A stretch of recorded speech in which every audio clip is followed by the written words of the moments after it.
Do y'all think people are in the computer monitors, like in the camera? Because He does.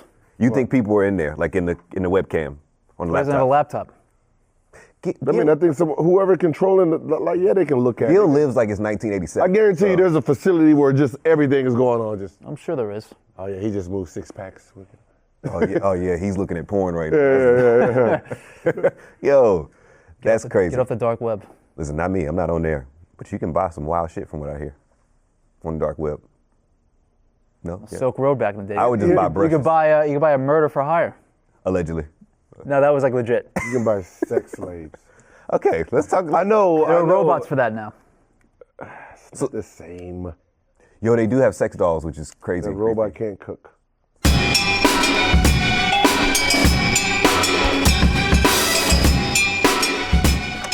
Welcome back to Out of Bounds. I'm Pierce Simpson. Today's episode will be jam-packed. We'll talk about the NFL Competition Committee. We'll talk about LeBron James calling the NCAA corrupt. But before we get into all of that, I'm joined here by Complex Sports editor Adam Caparell. Cap, how you feeling, man? I'm doing all right today. You on C's today? You in LA? You on C's? You see he's in the blue? Tripping? Yeah, he might be. He might be. Don't go. You know, what's that? South LA? Don't go down there. You know. What neighborhoods do I need to avoid? All of them.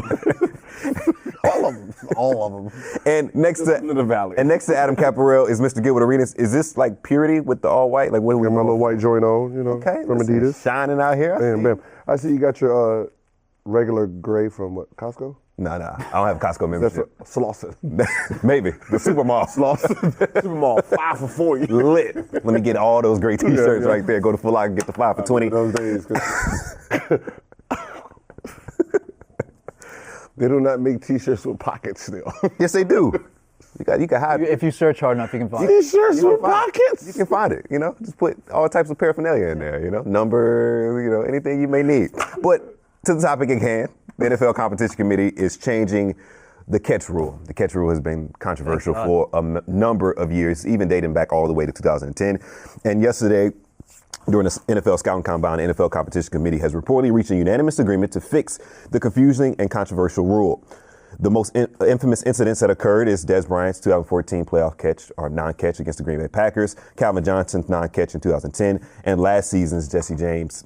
Well, they thought it would be a touchdown, game-winning touchdown catch, but obviously it was a catch. It was a catch, right? So we've seen plenty of times where these catches I just heard 3. That's a lot. You just gave me 3. But these were game-altering catches. Dez Bryant was in the playoffs. Yeah, no, I get that. Dallas home. I mean, Calvin you're going to change the rule for 3.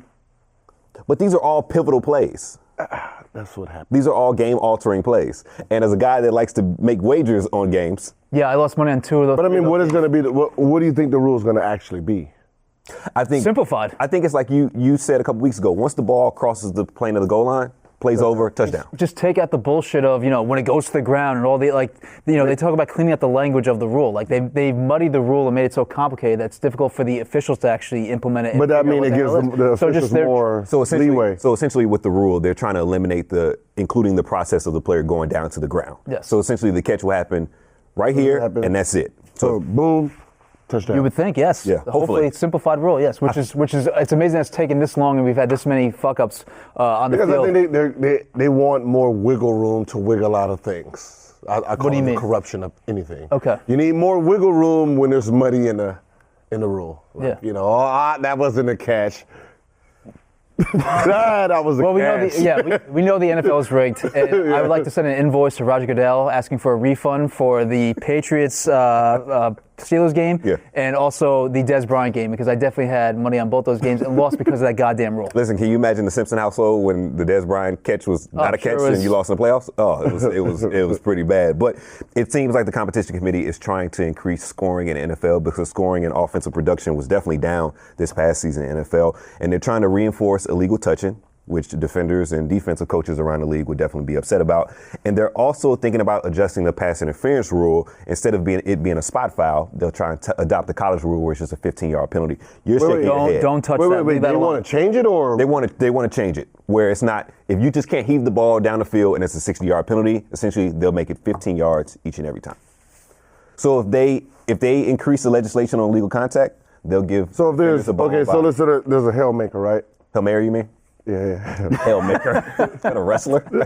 Same concept. Yeah. It's a horror movie. So say you throw the ball, right? Mm-hmm. and you can possibly catch this ball and score. Yeah. I'll just commit a foul. Exactly. And then make your ass go all the way back to the 50. Yeah. No, you can't. That's stupid. But a lot of times in NFL, quarterbacks essentially that aren't very good would just take the ball, chunk it downfield, and hope for a pass interference. Yeah, pass interference, and then boom, we spot the ball right there where the foul was.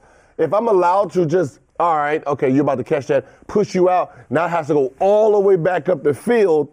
But we saw the pass interference rule affect the Jacksonville Jaguars in the AFC Championship game when Jalen Ramsey pass interfered against Brandon Cooks.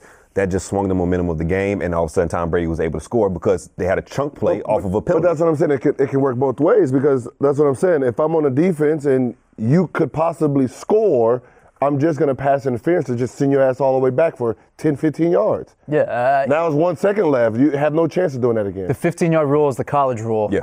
NFL players are supposed to be better than college players. Yeah. Have a better rule than college. You incentivize guys to push them out of bounds, tackle them, whatever case, on a Hail Mary situation or pass downfield. If you're going to get burned for 50-yard play, why not tackle a guy and only get penalized for 15 yards? So right. I want the NFL to not change that rule. Keep the rule as is. Make it a spot foul. Demand better of the cornerbacks and the defensive backs. You want more scoring? If you want more scoring, you got to keep that rule in because obviously the ball gets advanced. Well, it seems like they're giving some and taking some away. So I mentioned the illegal contact that they want to try and enforce this season. I guess they'll throw defenders a bone by saying we won't make pass interference a spot penalty anymore. It'll just be 15 yards. Yeah, they're just going to be. None are just going to grab all the way down there when they're. But another rule that they're thinking about implementing, you mentioned the college type of rules, targeting in collegiate football. If a player launches at the head, neck, or shoulder area of a player, if it's deemed unnecessary, he's ejected.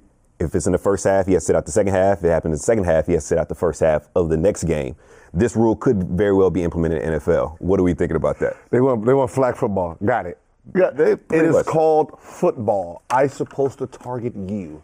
So you're okay with just going off and just trying to decapitate tackle that motherfucker. I don't give a fuck how you tackle him. Hit him, grab him, choke him. What we think about clip him. Whatever it takes to get him on his ass. Is that what football is about? It's supposed to be about, but do you have the appetite to see guys getting, plowed with, helmet to helmet, concussed and laid out? Yeah. Do you still have that appetite? Yeah. Okay. I mean, I don't even watch the sport. I just can't get past the mathematics of not going it on fourth down. I agree with you there. I just don't understand the concept. Like, you have a better percentage of 4 downs to get 10 yards than 3 downs to get 10 yards. Yeah, but I play Madden, so 4th and 20, I'm going for it. That's just my rule. Yeah, because your job's not on the line. It's not. And throwing a Hail Mary and hoping that there's pass interference. You rarely get that on the video game. You rarely get it. I love how his football acumen is like, I do it on Madden. Yeah. I do it on Madden. You ain't the only one. But that's what I'm saying. But if you take that rule out and you start penalizing for something that comes sometimes natural, you're just messing up the sport. But also, these guys know what they're getting into at this point. With all we know about concussions and the ills of what playing football can bring. These guys know what they're getting into. So I don't really love the idea of a targeting rule in the NFL because if you're that good enough to get to that level, you know the damage that could be inflicted. Right. But also at the same time, I don't quite have the same appetite of seeing these collisions the way we used to. I don't like the rule either when a human is making that decision. What? In the sense where you have a referee is making a decision, is that targeting or not? So if he has some type of beef with you and it's a question of a call, you already know. So you want the robots to take over? No, I'm just saying it shouldn't be the referees on the field that actually makes that. You want a referee in the booth making a decision? Yes, because you got to remember, it's just like in NFL. If I have a personal problem with you, obviously I do take it. Well, in college for the targeting rule, they do that. They do have help from the booth. Guys. I don't want help from the booth. Like if there's a question, that flag goes, those referees do not make that call. Because you got to remember, they also have an agenda on the floor. You've been cussing me out all the time. So you want the NFL in New York making that decision? Yes. Like guys. If they change that rule, because if you're talking about he gets suspended or he gets missed the second half. I don't want someone who's on the field that I've been jabbing at all day, or I don't. You want the bias taken out. Yes. Okay. But like Kat mentioned, in college football, there's an instant replay system with the targeting rule to deem if it's actually targeting. So maybe even if you can adapt that. I mean, that's what I said. None of that video shit doesn't mean nothing. And we've seen that All-Star weekend. What do you when we clearly seen it go out on Embiid's foot. But the referee was like, Well, you know what? In beach ball, like, wait, what? The one NFL rule change that needs to happen: less reviews. 1,000%, or at least put a time limit. I mean, just on the something. reviews. There's too many of them. But it's the instant replay. They don't have that in Madden? No, that's when you push fucking B. X, get that, hurry up. Speed that up. Now, earlier this week, we talked about the FBI investigation that's going on in collegiate basketball that's involving a variety of prominent programs, and most notably, Sean Miller of Arizona, who was caught on a phone conversation allegedly trying to pay. Allegedly trying to pay freshman star center DeAndre Ayton $100,000. Now, LeBron James Cash. Cold cut cash. Yeah, but you're the same guy that says college scholarships are enough. But we'll talk about that at some point in time. LeBron James doubled down and said that the NCAA is corrupt, and he was quoted as saying on Tuesday to reporters, "The NCAA is corrupt. We know that. Sorry, it's going to make headlines, but it's corrupt." You have a comment? Because LeBron tried to present an alternative of what players can do if they don't want to go to the NCAA, and the G League may be that option. He was quoted as saying, "As the NBA, we have to figure out a way that we can shore up our farm league. And if kids feel like they don't want to be a part of that NCAA program, then we have something here for them to be able to jump back on and not have to worry about going overseas all the time." Is the G League a viable option for players that want to get paid immediately out of high school? No. Why not? I mean, the G League is the G League. I mean, it's not college, it's not the NBA. So there's just so many questions that comes with what players are selected to go to the G League. Is there a G League draft for these players? Are the players getting paid? If they have a great year, so if I take you on a G League team, out of high school, and you ball out for me, you average fucking 40 in the G League. Yeah. Do you go into the draft now? Or what if you? I'm saying you go into the draft now. Like if you say you're the Lakers G League team, and you're running the Lakers plays, and then you go into the draft, and the Lakers don't even have that pick. What if this is the alternative? You do a lot like baseball, where you may draft their rights, and they go play in the G League. Maybe that works. You say so if a player wants to come out of high school, but he's not ready to actually play on the NBA roster, you just draft his rights. That's your pick for that specific year. So let's say if you're the Lakers, right? And this is hypothetical. I'm not saying that this is going to happen. And you draft LaMelo Ball, and you say, hey, not LaMelo. What's the youngest, LaMelo or LiAngelo?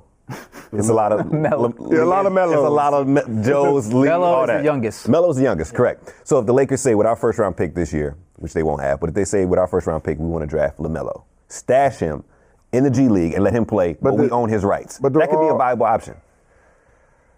Why not? Because you got to already declare for the G League before you even know where you're drafted at. But declare. You're just declaring. Just declare. Yeah, but I'm saying you're declaring into instead of going to UCLA, I'm going to the G League. Right. The draft. Well, you're gonna have to change language in the G League and the NBA collective bargaining agreement with the draft and how the G League is set up. But I mean, overall, I don't get why guys would want to go to the G League and not go to college or not go to Europe. You can get paid in Europe much more than you're going to get paid, or in China than you would in the G League for sure. And also the accommodations of being a G League player. Staying in shitty hotels, riding on shitty buses. Like, you can go to college, you can be a king on campus, you can practice in multi-million-dollar facilities, you get all the free gear that you want from whatever Adidas, Nike, Under Armour, whatever the hell brand you want to. Again, big man on campus, food, all the setup. Like, you are the king on campus. And you also get paid under the table $100,000. Yeah, you get paid under the table. On wiretap. So you can get paid, be the big man on campus, and still live the life. College ain't about, it is about, you're giving me, I didn't get paid from the school. But you got paid. In a sense, from Tucsonians. Like if I go to a restaurant, I don't have enough money, someone paid for it. It's like I'm going to get some ice cream and a girl likes me at wasn't free. Everything's technically free. Did you get paid by a booster? No. Did you get any type of access to money from a booster or some type of... A booster is a regular person, right? But did you get that from that regular person? No. Okay. Well, technically, the people that gave you free money... They're technically boosters. Yes. Everyone's I remember, in whatever city you're in, whatever small town, Kentucky, wherever, the whole city is boosters for that team. That's their team. Right. So they're going to make sure their players are living the best lifestyle that they can. So approximately on your average week, how many secondary NCAA violations did you commit? Are they violations? There's you taking free ice cream is a violation. Yeah. Because, no, it's not. Yes, it is. Yes, it is. If you get a bagel and somebody prays for your cream cheese, that's a violation. Yeah. Yes, that's a violation. No, they say, no, the violation is supposed, if the regular student can't do it either, right? Is a regular student going up to the dairy bar, wherever the hell you get If your ice she's cream? dating the dude at the dairy bar, yes. Yeah, but you walk in the dairy bar by yourself. You say, I want ice cream, and you go to take out your wallet, and it's like, no. Come on, I mean, like, that's a That's a violation. violation. little shit like that is. Someone paid for your dinner. Then the whole fucking, everybody's involved. Of course, that's why the NCAA is messed up. How often did you go to a sneaker store and they just gave you shoes for free because you were Gilbert Arenas? Violation. That was my thing, right there. I stayed in the mall. I know you did. But what I did was, Because Gil, I've seen the highlights and I've seen the sneakers that you wore along with your teammates, and that's where y'all committed the NCAA violations. Is a sneaker store. No. It was a trade. I'm not even gonna lie. We traded Hey, that's illegal. You gotta remember, we're Arizona. We are the shit. All right, we're not Arizona State. We wasn't the Phoenix Suns. We were the Wildcats. So that came with a whole lot of shit. A signed autograph ball. Violation. In exchange for Whatever. violation. That's what got Terrell Pryor suspended. Shoes. Both in exchange college for? and in the Like, NFL. That's what got Jim Tressel fired. The Arizona Like, you know that? shoes? Yes. Exchange for I'll what? trade that for those shoes. That's Violation. illegal. Violations. What? That's what got How are you eligible in college? What? That is a violation. the Yo. That was between me and you. No. That ain't got nothing to do. No. That's So very, you're talking about the four TVs, the speakers I had. yeah, all illegal. If you traded it. No, I had to pay it back. I just got it advanced.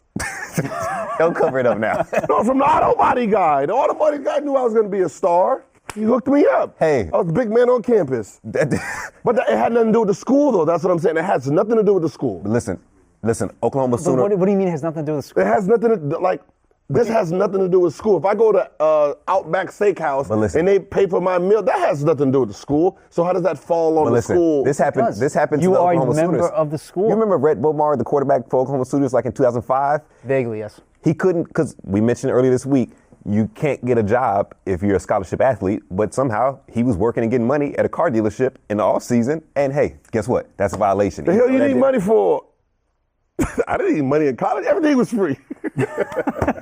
Everything was free. I didn't need no fucking money. Hey, when Outside the Lines comes and tries to talk to me about this Arizona scandal, I'm not speaking. There ain't no Arizona scandal, baby. We was classy. Hey, you want to live your best life? You seen our shoes? We was prime time. All those KGs y'all had, all those Jordans y'all we had. was the shit. Listen, Jason Gardner didn't get all those Jordans by himself. We was the shit. But there was no violations there. We didn't get no money. Y'all didn't need to pay us. Trading is a violation. Trading with student athletes and other students. Good way to cover that up. Good way to look at Hey that. man, I didn't know, I thought it was just about the. But listen, before we move on, there's a person, while LeBron came out of high school and went straight to the NBA, and he kind of alluded to that he would take some money if he went to college. Of course, he probably, got a nice little handshake offer whenever he was being recruited. Carmelo Anthony, who started Syracuse, stayed there for one season, won a national championship, believes the NCAA is kind of corrupt. The players should get paid. How they get paid, I think that's something to be figured out. I think it will get figured out. The NCAA wants to figure it out. So obviously, Melo. Okay, this was going to end up happening. All right, you want to get paid $200,000 while you're here. Yeah. All right, that is perfect. Here, you pay for your own college to get here then. Okay. Then what happens? You can't get I'm already giving you $200,000, $300,000 of free education. If you want to get cash, Gil, listen, give me that. If you're paying me $200,000 to pay for a semester that I'm there, Go to state school. I'll do it. Okay. Yeah, exactly. Come on. all right. What's the tuition in Arizona? Maybe $35,000? Who knows? But what I'm saying is, what if they make every athlete pay for it? You got to pay for it before you get here to get this money. I think the way that you fix the system is you just let these players, let the agency pay them. If they want to pay them to think that they'll sign with the Give them a agency, loan beforehand. do it. Because I understand there's so much money being made from the athletes, and the athletes are not getting any money, but we are. How? We're not getting money. We're getting something that's better than money. Education, stop. No, not Christ almighty, you sound like Mark Emmert right now. Not education. No. You got to go to Duke and be a terrible basketball player to actually get an education. I'm just saying, you just got to to have an education. You got to be a shitty ass basketball player or a sports guy to go 4 years and get an actual degree. No, that's not what I'm talking about. I'm talking about this. You spend 4 years in college, get your education. I'm on TV being a star. We both go to the workplace. because I'm a star, going to get this job faster than you. Okay. That's what has no. But here's the thing: you can still get. I'm a felon, and I have the same job as you two motherfuckers. That's what I'm talking about. You probably got a degree, right? Not in journalism. You got that shit in something. But that's what I'm saying. It's like the star power gives more leverage than what we think about. I mean, that makes sense, but you could have done all those things and still gotten $200,000. But I'm just saying, it's $200,000 for a 19, 18. What are they going to do with it? Is it going to go to their parents? Like, who's the money going to? Like, majority of the money now is going to the parents. So that's what I'm saying. Who's getting this money? Because what is an 18, 19-year-old kid, 17, 16-year-old kid going to do with $200,000 of turn up? Turn up. Get in trouble. Let them live. They're already living. Let them live. I mean, shit. Didn't one of the football players steal crab legs? Oh, James Winston. Yeah, see. Now, if he had money, then popping bottles and all. But time out. Let's be honest though. He was getting those crab legs for free the whole time. I know. Yeah. And the seafood dude, the manager was like, "Yo, where these crab legs at?" He stole them. Come on, we know how this. We know. One thing I appreciate about you, and I appreciate a lot of things. Your consistent Duke slander is wonderful. It's impressive. Please keep it up. Yeah, it's impressive. Yeah, that motherfucker snubbed me.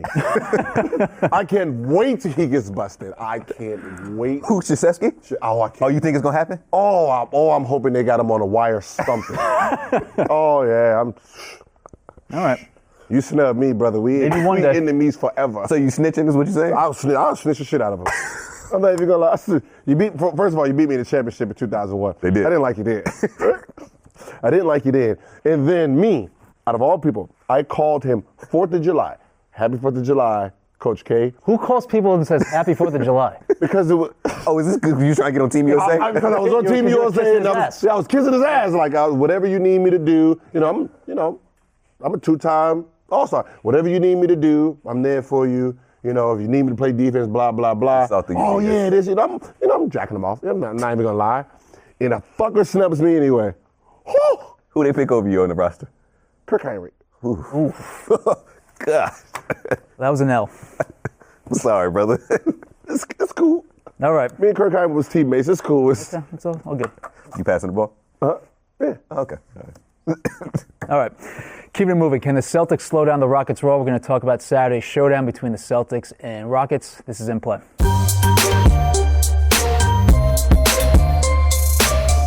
All right, so Rockets and Celtics this Saturday, primetime on ABC. Rockets head into this game as the best team in the league right now, 47-13. Celtics 4th in the league right now, 43-19, second in the East. Question for you guys, who are you taking and why? Rockets, big. Big. Where they at? Game is in Houston. Woo! Rockets big. Because the Celtics beat them earlier this season in Boston when they came back from that deficit. Massive comeback. And I don't think the Rockets are going to forget that. They dominated them. Rockets are the best team in the league right now. Come on, do it. Do it to yourself. All right. Do it. Rockets are on a 13-game winning streak right now. Crazy. They're only the 10th team in NBA history to have 2 13-game winning streaks in the same season. That's impressive. They're 31-1 when Clint Capella, Chris Paul, and James Harden are in the lineup. They should be in the lineup come Saturday. They weren't in the lineup when they played in Boston earlier this season. So, yeah, I think logic says you have to take the Rockets. They're back home. They're rolling right now. They're playing phenomenal. I thought they were going to lose on Monday. I talked to you about the fact they had that back-to-back, and they were in Utah. Mm-hmm. And I was like, they're going to lose. They're going to lose. It's going to be the game that picks them off. And they played down the stretch, they played great. I think the thing that makes them different this season, they've always been a juggernaut when it comes to scoring and just offensive, just firepower. But the fact that they're 9th best in defensive rating right now is impressive, and that's good enough. I think, I mean, consider it's D'Antoni. No, but we still shade that. That's impressive for him. You have the mentality that just because it's Harden and D'Antoni, as you know, the two guys that have been there for the longest, that they're still the shitty defensive team. And we've peddled that narrative at times here. That's kind of on our end. That's our fault. But they are a much better defensive team. And the fact that they are shockingly 9th in defensive efficiency right now is it's a testament to how far they've come. Yeah. I also have another question that's kind of an underlying thing. We talked a little bit about it in the green room earlier this week, and I don't think the general public is giving this more steam. Kyrie Irving hasn't necessarily been playing too well lately. Well, he's is that talking about that since Wait. Did you just call where we sit at the green room? Yeah. What? As opposed to what? As opposed to, yeah. It's a room. But it's an industry terminology. It's a lobby. That is not a green room. There's nothing in that motherfucker that says we made it. Okay? We made it. All right. Let's prep and get ready for the big show. No, it's fucking locker room. Okay, like we in Sacramento, and we're visiting. Nah, this is better than Sacramento. Stop it. Kyrie's been playing like shit. All right, we'll trick it out. We'll trick it out for you for tomorrow. But real talk though, is there any chance the Celtics D can slow down the Rockets at home? No, it's no way. No, I was just hoping you took the fade so I can get this. No, I'm not fading your picks on this one. But like, let's look at Kyrie's stats, right? Okay, points, that's undeniable, 24.7. Ooh, he averaged 25.6 last year. Exactly. Okay. But the thing that's alarming to me is just the fact that it's 5.1 assists and 3.7 rebounds when he's controlling the ball in the half court. Like he's the guy. Why is his I stats said so this at the beginning of this season when they were all hyped. Everyone was on the Kyrie motor, and I'm like, what is he actually doing? There was one point he was having the worst year of his career, but because they were sitting in one on a 13-game winning streak, 14-game winning streak, he's an MVP candidate. And I'm looking at his stats like, I know stats don't say it all, but these stats was glaring. Like, you're averaging 23 points, shooting 30% from the field, 30% from the three, your free throws is worse, your rebounds is down, your assists is down, your scoring is down. Your turnovers is up. Like, what? Yeah. What am I looking at? Is he the most overrated superstar in the league right now? Ooh. I don't consider any superstar. You rather have him or Dame Lillard? At what though? Dame. I'd rather have Dame. Ooh. Okay. Because Dame is efficient. I mean, Dame just score. I like a guy who just gets to the pot of gold. Like, Kyrie is a highlight player to me. He reminded me of Steve Francis. Right? They're going to be on SportsCenter, 6 out of 10 highlights. But when you look at their box score, they had a total of 8 baskets. So 6 of his baskets was highlight reels, and then 2 was damn near there. Yeah. If he doesn't he just doesn't score. Just if you're gonna be a scorer, fucking just score. Just give me Westbrook style. I don't need the herk and jerk, just to get the ooh and the ah and the ooh. And that's what Steve Francis used to do. It's like you have, 8, and you got 16 actual points. Like, okay, all right. I'm thinking I'm about to go to Bosco. He had 50 tonight, and he had 16. 16 for his 8 highlights right here. Dame can't say he's a. I mean, he's a very skilled scorer. Like, I mean, if he wanted to average 30 a game, he could. He just take away 6 dribbles every possession. Yeah. You don't he shakes and reshakes to reshake someone. Like, I get it. It looks good. I get it. That's what I said. It looks. I get it. You can shake the shit out of everybody. Yeah. I get that. Give me some Uncle Drew here. Give me old school 1-2 Uncle Drew. Buckets. That's all I want. I don't need Kyrie. I want Uncle Drew. All right, switching gears a little bit, we have to talk about Jon Jones and ask, is he the biggest disappointment in sports? And I bring that up because the former UFC light heavyweight champion can't stay out of trouble. So on Tuesday, the California State Athletic Commission revoked Jon Jones' license in the state and fined him $205,000 after an anabolic steroid showed up in a drug test last July before his third-round knockout of Daniel Cormier in UFC 2014. The win was charged with no contest, but again, Jones, if you guys have been following it all, has a long list of run-ins with either the UFC and steroids or the law itself. So, we can bring up a number of different examples of guys that have kind of, flamed out or, maybe not made or lived up to their hype. Josh Hamilton in baseball comes to mind. Other guys, maybe like a Chris Washburn back in the 80s, who was a high draft pick that ran some drug problems. Maybe an Aaron Hernandez, maybe a Vin Baker. So, guys that were highly touted, showed you some real promise, maybe actually won a championship or two, but kind of really flamed out. Who's your biggest disappointment in sports? Do you have some names in mind at all? That was supposed to have been good, or were good? No, I'm saying, both. You can say both, yeah. I mean, that doesn't really happen. Like, if you're a star power, you're star power. But we can see that fizzle out quickly due to their own transgressions, whether it's like Sean Kemp. Jones can't get out of his own way right now. But you got to remember, he took steroids to get there anyway. He just probably didn't get caught the first couple times. But that's what if he was so used to taking steroids to become great, then he really didn't have the talent that we I think some names you have to think of is like Darryl Strawberry, Doc Gooden. Those are 2 names that come to mind. They dominate. Darryl Strawberry, I remember him. Yeah. You didn't see the 30 for 30? No. Oh, it's pretty good. Go see the 30 for 30. I'm gonna watch a whole bunch of talking about smack. Yeah. It's like watching Cocaine Cowboys. You're going to find out some things about the 1986 Mets team that you're going to wish you played on that team. Yeah. They were some wild having boys. fun. Oh, they were having some big fun, yes. They were some wild boys. Len Bias is somebody else that comes in. Yeah, I think it's a good one. To be the number 2 overall pick that many people felt like during his time in the ACC would go toe-to-toe with Michael Jordan. And to think he could have played with Larry Bird in that Boston Celtics team, and for him to, pass away before he even stepped foot in the NBA is something that's, it gives you pause. And you have to think about how good he could have been. It's hard because it's hard to, you can say Ola McCandy and stuff like that. These guys who are supposed to have been projected. But that's a whole list of people. Like somebody who's supposed to have been great and then fell from greatness. But you can throw a Tiger Woods in there. I think that's a great example. I mean, his own transgressions have helped cause his demise. Yeah. I love how he stumbled into a great answer because he said, "Oh, oh yeah, okay, yeah." But Jones, another another run-in with the law, or run-in with the authorities. He had a number of his testimony to why he tested positive for steroids was kind of a little suspect. Yeah. He admitted that his manager forged a signature on a form. He talked about confessing to lying to doping control forms, and he also claimed that supplements that his nutritionist approved or gave him were approved by the USADA, which is like the overall drug doping agency that oversees all this stuff. Yeah.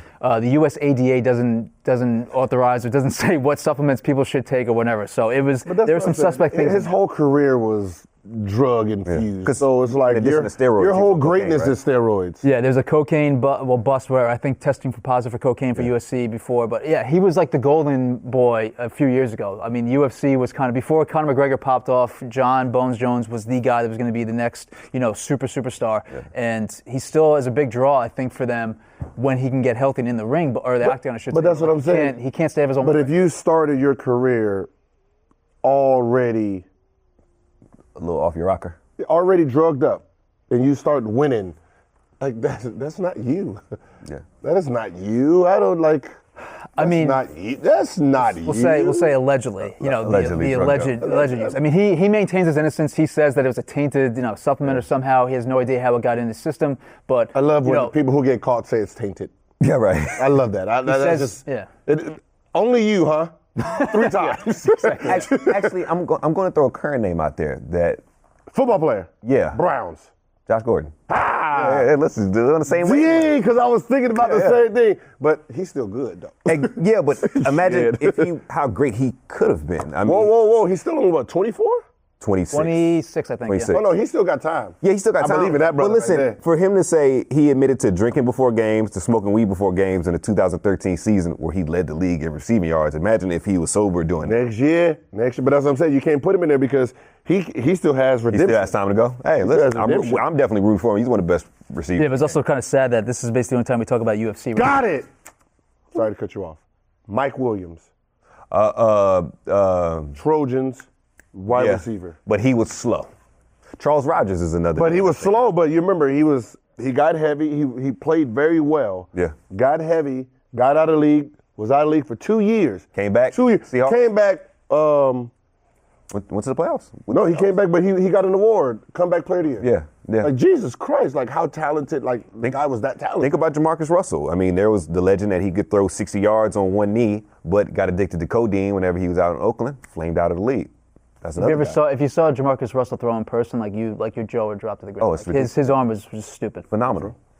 Yeah. But fellas, that wraps up the latest edition of Out of Bounds. For Adam Caparel, Gilbert Arenas. What were you about to say? I was about to say this is the only time we talk about UFC is when these guys fucked up. That's about right. This is more evidence why boxing is popping right now. Very good weekend on the boxing. And you were out there at the Triple G Canelo? And we actually had a one-on-one with Triple G last night. So be on the lookout, Complex Sports coming down the pipeline. Getting your thought on. He trying to be an IG. These are IGs are always going to the thing. You too. Hey, Triple G. What you talking about? Like, I be looking at your Instagram, I'm like, dang, he got it with Curry, Snoop. Y'all some horse. y'all some complex horse. Get your thought on. We'll see y'all tomorrow. This is Out of Bounds.